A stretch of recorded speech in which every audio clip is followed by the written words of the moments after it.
സിമ്പിളായിട്ട് 3 ഐറ്റം കൊണ്ട് നമുക്കൊരു മൾബറി ജാം ഉണ്ടാക്കിയല്ലോ. നമ്മുടെ മുറ്റത്തുനിന്ന് പറിച്ച ഐറ്റം കൊണ്ട് തന്നെ. ഞാൻ ജത്തിൻ, ഇത് ഞങ്ങളുടെ Talia baby. Welcome to drive Delicia.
ഇല്ല, നിറഞ്ഞില്ല.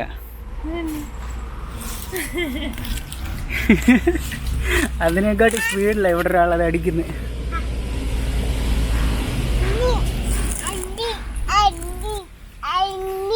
നന്ദിനി, അങ്ങനെ നമുക്ക് ഒരു ബൗള് മൾബറി കിട്ടിയിട്ടുണ്ട്. ഒരു ബൗൾ എത്താൻ വേണ്ടി കുറച്ച് സമയം എടുത്തു. ഞാൻ പറിച്ചിടുന്ന അനുസരിച്ച് ഇത് തീർന്നു പോവുമായിരുന്നു. അങ്ങനെ ലാസ്റ്റിൽ ഒരു ബൗൾ എത്തി. ഇനി നമുക്കിതൊന്ന് അടിച്ചെടുക്കണം. പിന്നെ നമ്മളത് അടിച്ചിട്ട് വരുമ്പോഴത്തേക്കും നമുക്കൊരു നാരങ്ങ പറിക്കാം. ഞങ്ങൾ ആക്ച്വലി ആദ്യം ഈ ഹണി ഉപയോഗിച്ച് പഞ്ചസാരയ്ക്ക് പകരം ഉണ്ടാക്കാമെന്നുള്ളതായിരുന്നു പ്ലാന്. പക്ഷേ അന്നേരം പപ്പ പറഞ്ഞു ഹണി നമുക്ക് ഹീറ്റ് ചെയ്യാൻ പറ്റത്തില്ല. ഹീറ്റ് ചെയ്താൽ അതിൻ്റെ പല പ്രോപ്പർട്ടീസും നഷ്ടപ്പെടും. ആൻറ്റി ബാക്ടീരിയലും അങ്ങനെ ഒരുപാട് ഗുണങ്ങളുണ്ടല്ലോ, അതെല്ലാം നഷ്ടപ്പെടും. അതുകൊണ്ടാണ് പഞ്ചസാര വെച്ചുണ്ടാക്കുന്നത്. അല്ലെങ്കിൽ ഹണിയും കൂടെ ആകുമ്പോഴത്തേക്കും എല്ലാം നാച്ചുറൽ പ്രോഡക്ട്സ് തന്നെ ആയേനെ. ആ നാരങ്ങ ഉണ്ട് കേട്ടോ.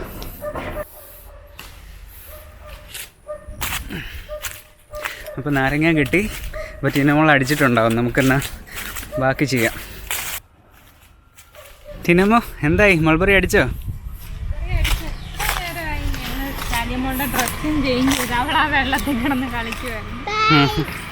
ഇതെന്താ, ചാമ്പയ്ക്കയോ? ചാമ്പയ്ക്ക ഇഷ്ടമാണോ? ആ, കൊള്ളാലോ. അപ്പോൾ നമുക്കുണ്ടാക്കാം. നമ്മൾ മൾബറി 1 കപ്പ് എടുത്തപ്പോൾ അടിച്ച് കഴിഞ്ഞപ്പോൾ നമുക്ക് 3/4 കപ്പാണ് കിട്ടിയ. അതിങ്ങോട്ട് ആഡ് ചെയ്യാം. വെള്ളം ഒന്നും ചേർക്കുന്നില്ല. പിന്നെ 3/4 കപ്പ് തന്നെ പഞ്ചസാര ആഡ് ചെയ്യാം.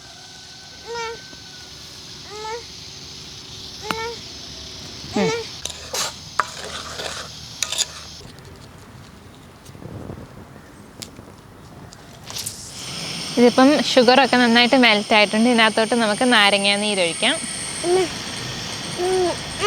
അപ്പം ഞാൻ വലിയ നാരങ്ങ ആയതുകൊണ്ട് അരമുറി എടുത്തത്. നിങ്ങൾക്ക് ചെറിയ നാരങ്ങ കയ്യിലുണ്ടെങ്കിൽ ഒരു ഫുള്ള് എടുത്താൽ. ഇതൊരു തിക്കാണ്. ജാം ആയോന്ന് നോക്കുന്നത് എങ്ങനെയാണെന്ന് വെച്ചാൽ നമ്മുടെ ഒരു ക്ലീൻ ബൗൾ എടുക്കണം, വെള്ളമൊന്നും ഇല്ലാത്ത. ഇതിലേക്ക് നമ്മൾ ഒരു ഡ്രോപ്പ് ഇങ്ങനെ ഒഴിക്കണം. ഈ ഡ്രോപ്പ് ഒഴിച്ചതിന് ശേഷം ഈ ഡ്രോപ്പ് തണുക്കാൻ അനുവദിക്കണം. അത് കഴിയുമ്പോഴത്തേക്ക് നമ്മളിങ്ങനെ കറക്കുകയൊക്കെ ആണെങ്കിൽ അത് അനങ്ങാതിരിക്കണം. അതായത് അത് അവിടെ ഇരുന്ന് സോൾഡിഫൈ ആയെങ്കിൽ അതായത് കറക്റ്റ് പരുവ. അപ്പം നമുക്കിനി തീ ഓഫ് ചെയ്യാം. ചൂടാറുന്നതിന് മുമ്പ് തന്നെ ഉണ്ടാക്കിയ പാത്രത്തിൽ നിന്ന് സൂക്ഷിച്ച് വെക്കേണ്ട പാത്രത്തിലേക്ക് മാറ്റണം. സെറ്റായി കഴിഞ്ഞാൽ മാറ്റാൻ ബുദ്ധിമുട്ടായിരിക്കും. ഗ്ലാസ് ബോട്ടിലാണ് നല്ലത്.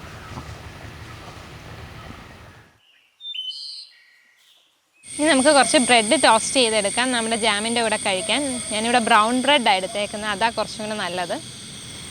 ഇനി നമുക്ക് ഇതിലേക്ക് തേക്കാം നാച്ചുറലായിട്ടുള്ള നമ്മുടെ ഹോം മെയ്ഡ്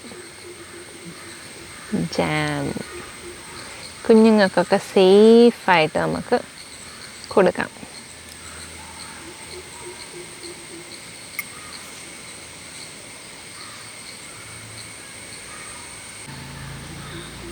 തനിമോൾ ഓൾറെഡി കഴിപ്പ് തുടങ്ങിക്കഴിഞ്ഞു.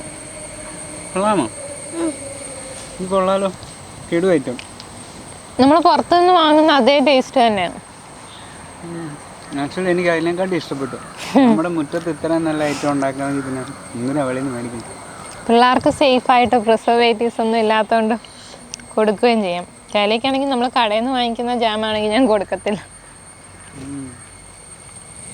മൾബറി നമ്മുടെ എല്ലാവരുടെയും വീട്ടിലുള്ളതല്ലേ, അപ്പം നിങ്ങൾ ഉറപ്പായിട്ടും ഇത് ട്രൈ ചെയ്ത് നോക്കണം. കിടുവായിട്ടോ തീർച്ചയായിട്ടും ഇഷ്ടപ്പെടും.